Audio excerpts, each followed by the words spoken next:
Halo, kembali lagi dengan saya Sri Siregar dengan NIM 41933210016 SPF 2019C. Di sini saya akan menjelaskan video pembelajaran berbasis komputer dengan model tutorial. Nah, alangkah baiknya kita mengerti apa itu pengertian model tutorial.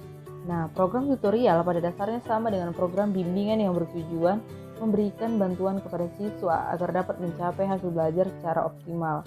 Nah, di dalam program tutorial ini merupakan program pembelajaran yang digunakan dalam pembelajaran dengan menggunakan software berupa program komputer yang berisi materi pelajaran dan soal-soal latihan. Adapun fungsi pembelajaran berbasis komputer dengan model tutorial, ada 5 fungsi. Yang pertama yaitu kurikuler, yang dimana kurikuler ini sebagai pelaksana kurikulum sebagaimana telah dibutuhkan bagi masing-masing modul dan mengomunikasikannya kepada siswa.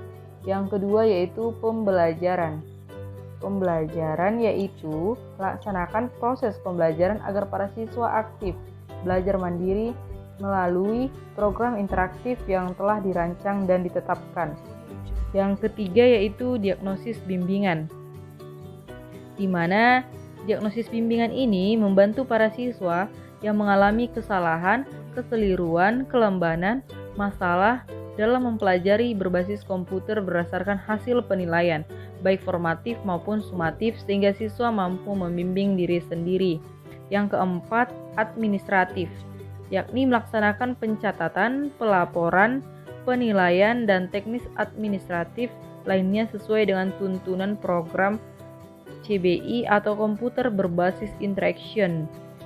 Dan yang kelima yaitu personal, yang dimana personal ini memberikan keteladanan kepada siswa seperti penguasaan mengorganisasikan materi, cara belajar, sikap, dan perilaku yang secara tak langsung mengunggah motivasi belajar mandiri dan motif berprestasi yang tinggi terhadap siswa.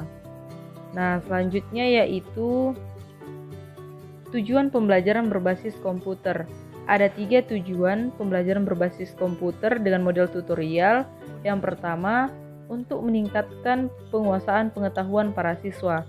Yang kedua, untuk meningkatkan kemampuan dan keterampilan siswa tentang cara memecahkan masalah. Yang ketiga, untuk meningkatkan kemampuan siswa tentang cara belajar mandiri. Nah, selanjutnya, langkah-langkah berbasis komputer dengan model tutorial, di mana ada 6 langkah-langkah pembelajaran berbasis komputer dengan model tutorial. Yang pertama yaitu penyajian informasi, yang dimana berupa materi pelajaran yang akan dipelajari siswa. Yang kedua, pertanyaan dan respon.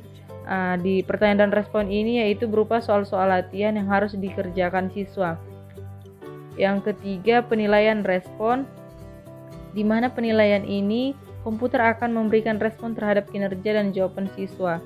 Yang keempat, pemberian balikan respon, yang dimana setelah kita selesai, program akan memberikan balikan apakah telah sukses atau berhasil atau harus mengulang. Nah, yang kelima yaitu pengulangan atau remediation. Yang keenam, segmen pengaturan pelajaran. Nah, baiklah, pelajaran selanjutnya yaitu mengenai tahapan proses produksi model tutorial, yang dimana ada 8. Yang pertama, saya akan menjelaskan pendahuluan dari tahapan proses produksi model tutorial tersebut. Adapun beberapa bagian dari pendahuluan ini yaitu yang pertama, judul program. Nah, di judul program ini tampilan halamannya judul yang dapat menarik perhatian siswa. Judul program ini merupakan bagian penting untuk memberikan informasi kepada siswa tentang apa yang akan dipelajari dan disajikan dalam program tutorial. Yang selanjutnya itu tujuan penyajian. Tampilan tujuan ini minimal memuat indikator yang akan dicapai dalam pembelajaran dalam komputer. Dan tujuan ini yaitu berupa standar kompetensi dasar dan indikator yang akan dicapai melalui program CBI model tutorial. Yang ketiga yaitu petunjuk, di mana petunjuk berisi pemberian informasi cara menggunakan program CBI yang akan dibuat. Yang keempat, stimulasi prioritas pengetahuan, yang dimana prioritas pengetahuan berguna sebagai apersepsi terhadap siswa. Yang kelima, initial control siswa, yang dimana tampilan ini berisi pilihan-pilihan berkondisi yang harus dilalui oleh siswa untuk memulai dan melaksanakan program pembelajaran berbasis komputer dengan model tutorial. Nah, selanjutnya yang kedua yaitu penyajian informasi, di mana di penyajian informasi ini terdapat 4 bagian. Yang pertama dengan mode penyajian atau presentasi, yang merupakan bentuk penyajian informasi atau materi yang dibuat. Yang kedua, panjang teks penyajian, yang dimana panjang teks dalam program yang dibuat harus benar-benar diperhatikan karena akan mempengaruhi kualitas program yang dibuat. Yang ketiga, grafik atau animasi. Nah, di dalam grafik animasi ini harus membuat grafik animasi dalam program yang dibuat ditunjukkan untuk menambahkan pemahaman siswa terhadap materi dan fokus informasi pada materi yang disajikan. Animasinya seperti yang menarik tentang penguasaan materi tersebut. Yang keempat, warna dan penggunaannya, yang dimana penggunaan warna sangat berhubungan dengan presentasi grafik, seperti halnya grafik warna dapat digunakan secara efektif untuk sistem belajar. Baiklah, yang ketiga yaitu pertanyaan dan jawaban. Nah, di dalam pertanyaan dan jawaban ini, jika adanya pertanyaan dalam program tutorial dimaksudkan agar siswa selalu memerhatikan materi yang dipelajari, serta untuk menilai sejauh mana kemampuan siswa untuk mengingat dan memahami pelajaran tersebut. Pertanyaan yang diberikan dapat berbentuk benar salah, menjodohkan, pilihan ganda, atau dalam bentuk jawaban singkat, sedangkan respon diberikan untuk menganalisis jawaban yang diberikan siswa. Yang keempat yaitu penilaian tanggapan, di mana penilaian jawaban merupakan proses mengevaluasi respon agar feedback dapat diberikan siswa. Yang kelima, memberikan balikan respon, yang dimana memberikan balikan respon ini seperti umpan balik diberikan sebagai reaksi terhadap respon yang diberikan siswa. Umpan balik dapat berupa pesan-pesan dalam bentuk teks atau ilustrasi grafik. Yang keenam yaitu pengulangan, di mana pengulangan penyajian materi kembali bagi siswa yang belum memahami materi yang dipelajari, seperti pengulangan materi terhadap siswa yang belum paham tentang materi tersebut. Yang ke-7, segmen pengaturan pelajaran, di mana segmen ini program tutorial pada dasarnya mengikuti pola pembelajaran berupa program tipe branching atau pencabangan diatur sebelum dan dibuat dengan menu yang banyak pilihan. Yang ke-8 yaitu penutup atau closing, di mana penutupan pada tutorial dilengkapi dengan ringkasan tentang informasi pembelajaran seperti rangkuman. Seperti itu, ringkasan dapat berupa poin-poin utama sebuah paragraf tentang tujuan pembelajaran agar siswa dapat memahami tentang apa ringkasan materi tersebut. Nah, selanjutnya prinsip-prinsip berbasis komputer dengan model tutorial.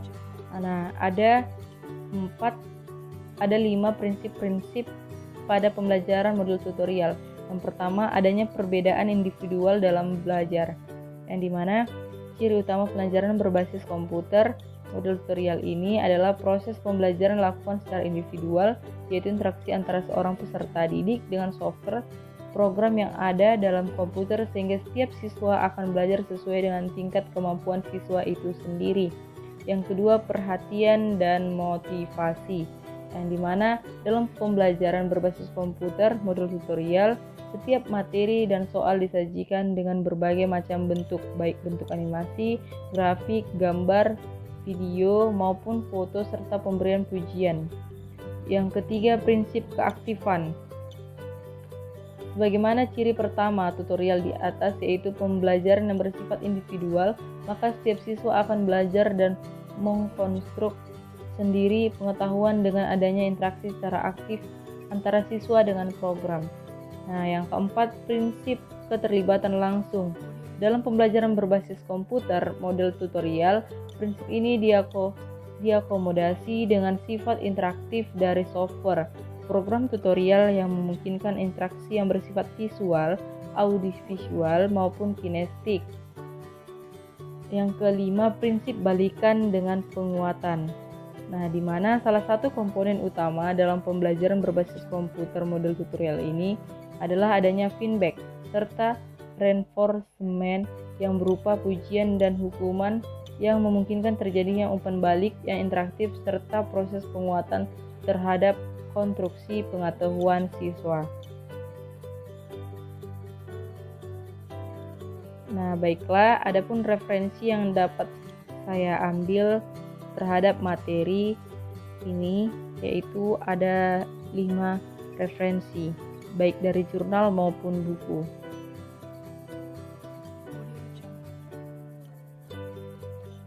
Sekianlah video pembelajaran saya mengenai pembelajaran berbasis komputer dengan model tutorial. Semoga bermanfaat bagi teman-teman sekalian. Terima kasih, salam sehat.